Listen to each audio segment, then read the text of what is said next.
उसका कोई चार्ज नहीं है। 100 करोड़ की बात की, वो कहा वो भी डिबेटेबल है। ठीक है भाई 338 करोड़ तो कोर्ट से बेल ले लीजिए ना, सुप्रीम कोर्ट से। अगर सारा कुछ पाक साफ है तो सुप्रीम कोर्ट से बेल ले लीजिए। पॉइंट तो ये भी होगा। लेकिन शहजाद पूनावाला अरे भाई रवि जी अपने समय में बोलिए, मुझे लगता है बार-बार इंटरप्शन करना डिबेट का तरीका नहीं हो सकता। रवि जी निवेदन को स्वीकार करें। रवि श्रीवास्तव, इत्मीनान से सब अपनी बात को रख लें। मैं जान रहा हूं it is a tough time for you and for your party. अब रवि जी मैंने आपके बीच में एक भी बार नहीं बोला, 40 सेकंड मुझे दे दीजिए, उसके बाद शहजाद देखिए 2014 से पहले किसके ऊपर केस होते थे? लालू प्रसाद यादव तो 2013 में कन्विक्ट हुए। आरजेडी पर होता था, सपा पर होता था, बसपा पर होता था, डीएमके पर होता था, टीएमसी पर होता था, आज भी उन्हीं पर केस चल रहा है। तो चरित्र इनका यह है कि सत्ता में रहे या ना रहे ये भ्रष्टाचार करते हैं। दूसरी बात, इन्होंने कहा हम ऑपोजिशन को टारगेट कर रहे हैं। रवि जी एक स्टेटमेंट सुनाता हूं।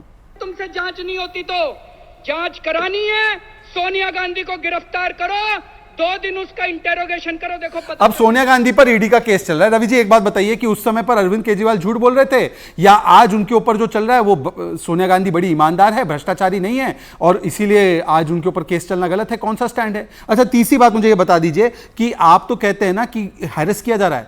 कोर्ट ने तो लालू जी को 4 बार कन्विक्ट कर दिया है, क्या आप उनको करप्ट मानते हैं? और कोई 4 बार कन्विक्टेड नहीं है, 4 बार एक ही व्यक्ति कन्विक्टेड है, लालू प्रसाद यादव, जिनको अरविंद केजरीवाल कहते थे कि इनको जेल में होना चाहिए, आज उनके शागिर्द बन चुके हैं। तो रवि जी स्पेसिफिकली बताइए, क्या सोनिया गांधी पर जो केस चल रहा है भ्रष्टाचार का वो गलत है, या उस समय पर झूठ बोल रहे थे और लालू प्रसाद कन्विक्टेड करप्ट है, हाँ या ना? जवाब रवि श्रीवास्तव। पूरा केस बेबुनियाद है। ये केस बिल्कुल 2G की लाइन पर जा रहा है। आपको याद होगा कि 2G के चलते 1,76,000 करोड़ का घोटाला बताया गया और इनकी भाजपा की सरकार उसी घोटाले के ऊपर ही चढ़ करके देश में अपनी इन्होंने सरकार बनाई। आज बोलते हैं कि घोटाला तो हुआ ही नहीं था, आज होते घोटाला हुआ ही नहीं था। अभी अगर आज से 6 महीने बाद ट्रायल के बाद आप बोलेंगे घोटाला नहीं हुआ था, तो इन लोगों का जो राजनीतिक चरित्र हनन आपने किया और राजनीतिक हत्या की है, उसका जिम्मेदार कौन होगा? वो भी जवाब दीजिए मुझे। आप जी ट्रायल होने दीजिए। रवि जी देखिए, आप अति उत्साह में क्या बोल जाते हैं आपको अंदाजा नहीं है। आज एक सेकंड रवि जी, एक सेकंड रवि जी, मैं आपको बताता हूं, सुन लीजिए रवि जी, सुन लीजिए। अति उत्साह रवि जी, उसी पे आ रहा हूं। हुआ ही नहीं था। अरे भाई उसी पे आ रहा हूं, सुन लीजिए ना, बीच में मत बोलिए। रवि जी 2G का मामला, 2G का घोटाला हुआ ही नहीं था। 2G का मामला सबसे पहले और ज्यादा से ज्यादा चिल्ला के उठाने का काम अरविंद केजरीवाल ने किया था। फॉलो अप किया? अरे भाई रवि जी ऐसे डिस्टर्ब नहीं कर सकते यार बीच में हर बार। आप अपनी बात सुनिए ना भाई। फॉलो अप किया आपने? क्या तरीका है भाई? ऑडियंस को कैसे समझ में आएगा भाई? रवि जी अब आपने एक बात को रख लिया, अब 30 सेकंड सुन लीजिए। अमीश जी, रवि जी अति उत्साह में क्या बोलते हैं उनको समझ में नहीं आता। 2G का सबसे ज्यादा मामला अगर किसी ने उठाया तो वो अरविंद केजरीवाल ने उठाया। बताइए अरविंद केजरीवाल झूठे थे? दूसरी बात, आज कांग्रेस पार्टी कह रही है कि शराब घोटाला हुआ, अरविंद केजरीवाल मास्टरमाइंड है। ये अजय माकन का स्टेटमेंट है कि करोड़ों रुपए की घूस मिली है। आज अभी संदीप दीक्षित ने स्टेटमेंट दिया है कि अरविंद केजरीवाल भगोड़े हैं। देखो भाई, अब बता दीजिए कि कांग्रेस पार्टी भी इस वेंडेटा पॉलिटिक्स में शामिल है। और आखिरी बात रवि जी, आखिरी बात रवि जी, आखिरी बात रवि जी, आखिरी बात रवि जी, आखिरी बात। 10 साल पुराने वीडियो निकालोगे? 10 साल पुराना नहीं है, ये अभी 2 महीने पुराना है। और आज का संदीप दीक्षित का स्टेटमेंट है। कैमरे पे पैसे लेते हुए पकड़े गए थे और बाद में जेल हुई थी उनको। मान्यवर उनको वो पार्टी छोड़ गए, फिर उनको पार्टी से निकाल दिया गया। आप बताइए क्या कार्रवाई कर रहे लालू पे? लालू आपके गठबंधन में है।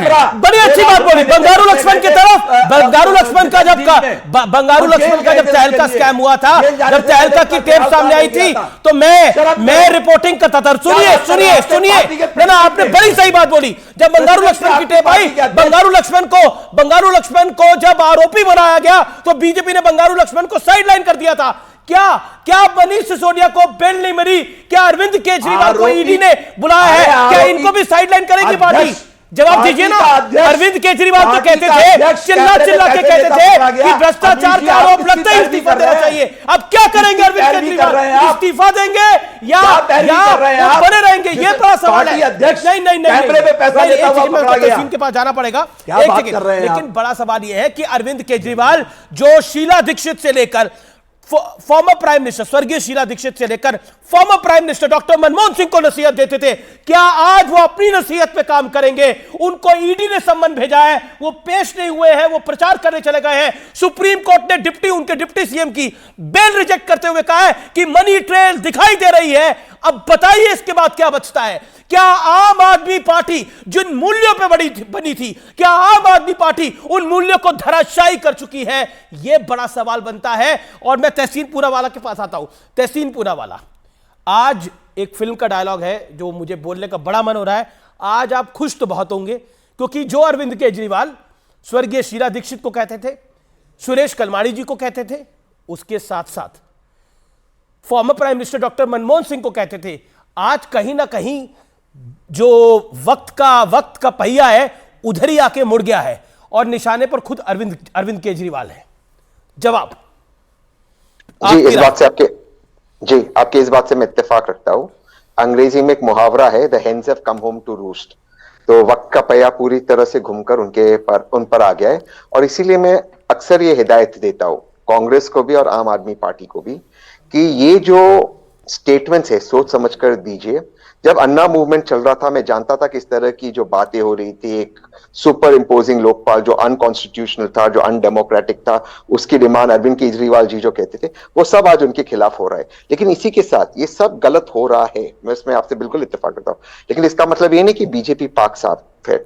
अमित जी जो ईडी के साथ वर्तमान केंद्र सरकार कर रही है, मैं प्लीज चाहूंगा 30 सेकंड कोई बीच में ना बोले, मैं अपनी बात समझा दूंगा। ईडी के अंदर बेल मिलना लगभग नामुमकिन है, ये ड्रकोनियन है। ट्विन प्रोविजंस ऐसे करते कि आपको इनोसेंट होना पड़ेगा जब, और तब तक कोर्ट आपको गिल्टी मानती है। मनीष सिसोदिया के केस में भी कोई मनी लिंक एस्टैब्लिश नहीं होगा। 338 करोड़ का टेंटेटिव लिंक, क्योंकि लास्ट मिनट पे एजेंसी आती कहती है हमें 338 करोड़, अब इनको मुनाफा हुआ, ये लिंक पैसे इनकी तरफ जा सकता है, और कुछ भी लाइन डाल दे आप जेल में जाओगे। कन्विक्शन 0.5% है। एक मुल्क की तरह, एक देश की तरह, अगर हम ईडी के इस ड्रकोनियन कानून के खिलाफ नहीं लड़ेंगे, अमित जी इस चीज को नोट कीजिए, कल सरकार बदलेगी, ये सबके खिलाफ इस्तेमाल होगा। ईडी में इन्होंने आपका स्टैंड क्या है तहसीन? क्या आपको लगता है अरविंद केजरीवाल को, देखो राहुल गांधी भी सोनिया जी से जब पूछताछ हुई तो सोनिया जी भी गई, राहुल जी से जब पूछताछ हुई तो राहुल जी भी गए, क्या अरविंद केजरीवाल को जाना चाहिए था? नहीं, one has to face law. Narendra Modi से पूछताछ हुई थी भाई, भूल गया वो वक्त? नहीं, वो हुई थी, राहुल जी से भी हुई थी, लेकिन मैं इससे अग्री करता हूं कि आज पॉलिटिकली अग्री करता हूं। मैंने ट्वीट भी किया था कि उनको नहीं जाना चाहिए था, वो हो जाएगी कैंपेनिंग के बाद। ईडी जबरदस्ती ये कर रही है कैंपेनिंग के समय। देखिए मैं आम आदमी पार्टी के बिल्कुल खिलाफ हूं। जो अरविंद केजरीवाल जी ने किया, इस देश में जो खराब होने की स्थिति शुरू हुई है, ये सारे पॉलिटिकल लड़ाई जो कोर्ट में जा रही, ये उसने और प्रशांत भूषण ने शुरू की है। मैं बहुत जिम्मेदारी से कह रहा हूं, ये लोग कोर्ट जाने लगे और ये सारी चीजें खराब हुई। लेकिन फिर भी मैं एक ऐसा इंसान हूं जो लिबर्टी के लिए खड़ा होता है और कोई भी एजेंसी का पर क्या वो पर्सनल लिबर्टी, ओके शहजाद, क्या वो पर्सनल लिबर्टी करप्शन के ऊपर है?